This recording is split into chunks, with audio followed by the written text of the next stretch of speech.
It was intended to be kind of a retail location, and my whole idea was to live at my retail location, but then I realized how weird that gets when like moms come by to buy their little kids shirts and stuff, and I'm like waking up hungover, like in my underwear.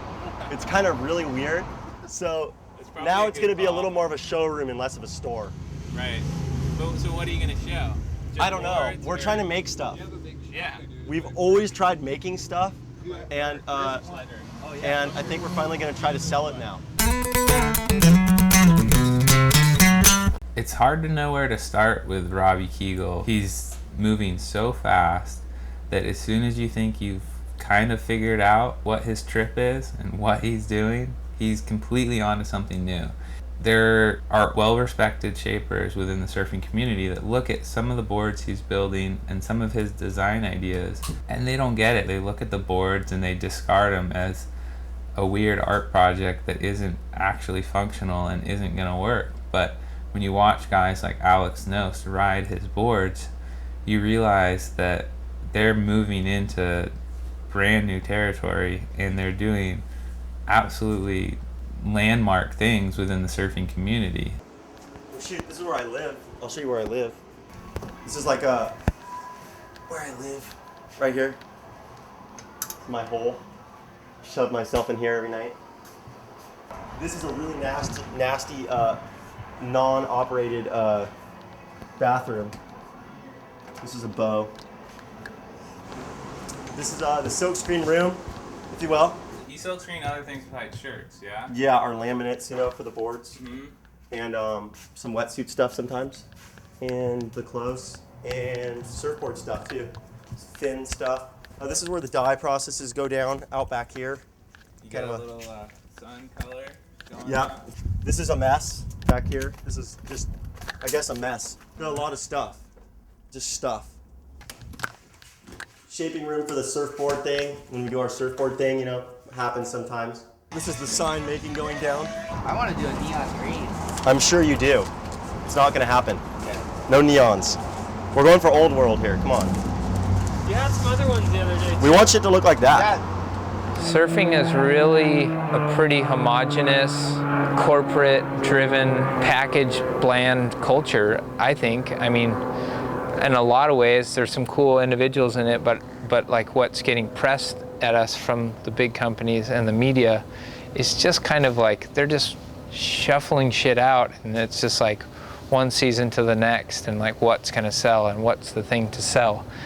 Robbie doesn't give a fuck. He doesn't even care what's happening. He's doing what he wants, when he wants, and on his own terms.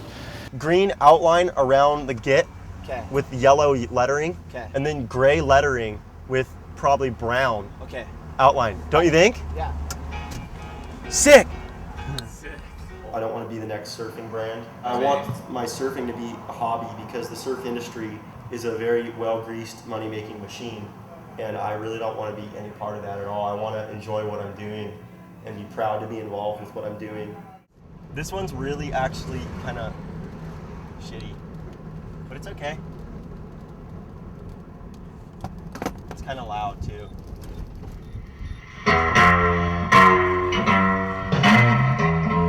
Listen to this shit. I don't wanna feel you till I'm so high. It's pretty raw, you know? But I got a bunch of shit like that. He's a cool guy, and what he's done with his, brand and stuff. Gato Heroian. He's one of those guys that's, remembering the past but keeping it current, and I think it's really important.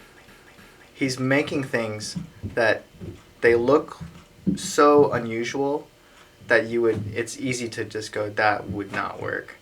I had my doubts, and I was like, had to like kind of stop and rethink. Like, wait a minute, where's he getting all this? Is it coming from like old designs and applying it to new stuff? I mean, his longboards are amazing. It's just one of those things where you just got to really stop and try it. It's like trying to describe bananas to someone who's never tasted bananas, I come in here all the time and hang and eat cupcakes and skate the ramp. It's fun. Dude, Robbie is fucking out of his mind skating barefoot. He's like, my feet hurt so fucking bad, but I just can't wear shoes. Like, He's always been super like a barefoot advocate, but like he only can get certain shoes because he's got such wide feet. I think all of the shoes that were like that don't hurt his feet got pretty blown out. So he's like just rocking barefoot styles. they're all covered in like t-shirt dye and stuff. I like the end of the tee also being raw. Don't you? Yeah. I don't think it'd be nearly as cool like straight. How's the countryist feel? You know? This guy, he's like one of the most innovative people in surfing today, I think, as far as his forward mentality about the aesthetics of making surfboards and just doing whatever the fuck he wants. He just does not give a fuck about what anyone thinks about anything, which is like really refreshing because surfing's just such a sport of like ponds, you know? Where are we gonna stop? Right there? The guy's place? Will you guys stop at that guy's place? Yeah, we will. So needy, Robbie. There's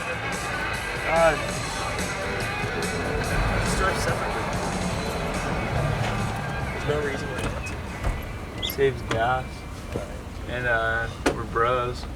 He and Alex have become really good friends, and it seems like they're really feeding off of each other. To me, it's really cool to see because they're super young and they're really, really into surfing and designing, and people always seem to be holding on too much to the past of like how rad things used to be. Yeah, that sounds good.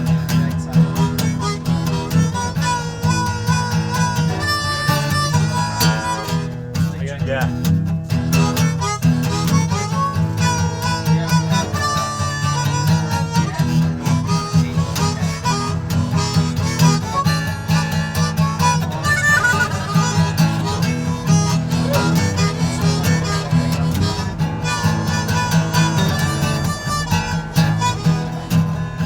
Fun, you know? So how old are you now? 23. So going on 23. Going on 23. I think that's what that means, right? I am 23. Yeah. So that's me going on, or am I going on 24? You're going on 24. Going on I'm going on 24, man. I will be 24 one day. Robbie and I have been friends since we were like 13, 12. I think I was like 12 and he was 13 or something like that. And he was getting really into surfing, and he was like the hugest Joel Tudor fan ever. And like, I thought Joel Tudor was cool, but I thought all the kids that wanted to be like him were lame. So like, I mean, him and I were friends, but he like, you know, had like all Joel's models and like had long blonde hair. But him and I got along super good because he's fucking totally nuts. He's out of his mind. And he started making surfboards, and I just really didn't think anything of it. Up until then, I was getting boards from people that were like 50 years old, you know, that had been shaping 30 years. So how good is a board going to be made by a 20-year-old kid, you know? But nonetheless, he made me a board, worked sick, and we kind of have the same views on art direction. I remember he came to my house one time, and he sat down, and he's just like, you know, he laid it all down on me. Like, look, what are your plans? What are your goals? What are you planning on doing? I want to work with you, but, you know, he knows me really well, and he's like, shit, you know, you and your friends are kind of crazy. You know, if I'm signing in here, I want to make sure you guys aren't just going to bail one day and never make me another board, you know? When Alex and Robbie finally kind of came together and met, it was really like that, just bam, you know, just one crazy motherfucker of a shaper with so many ideas, and probably one of the most cutting edge people in surfing now, I think, design-wise, forward-thinking for longboarding and different kinds of surfing, aesthetically, everything. You're just totally blown away and surprised by him all the time. Robbie, it's totally, you're just like, what? Like, where did he come up with that idea?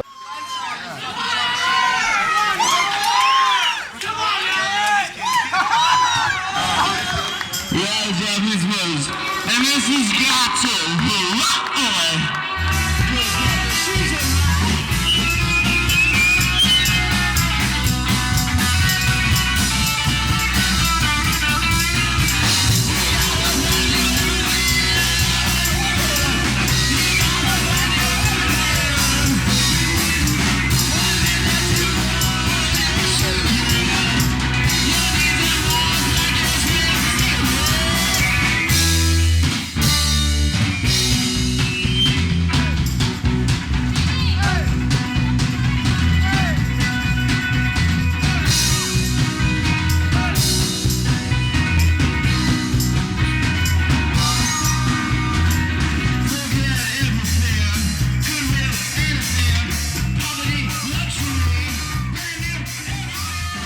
one day it will be something to show for myself.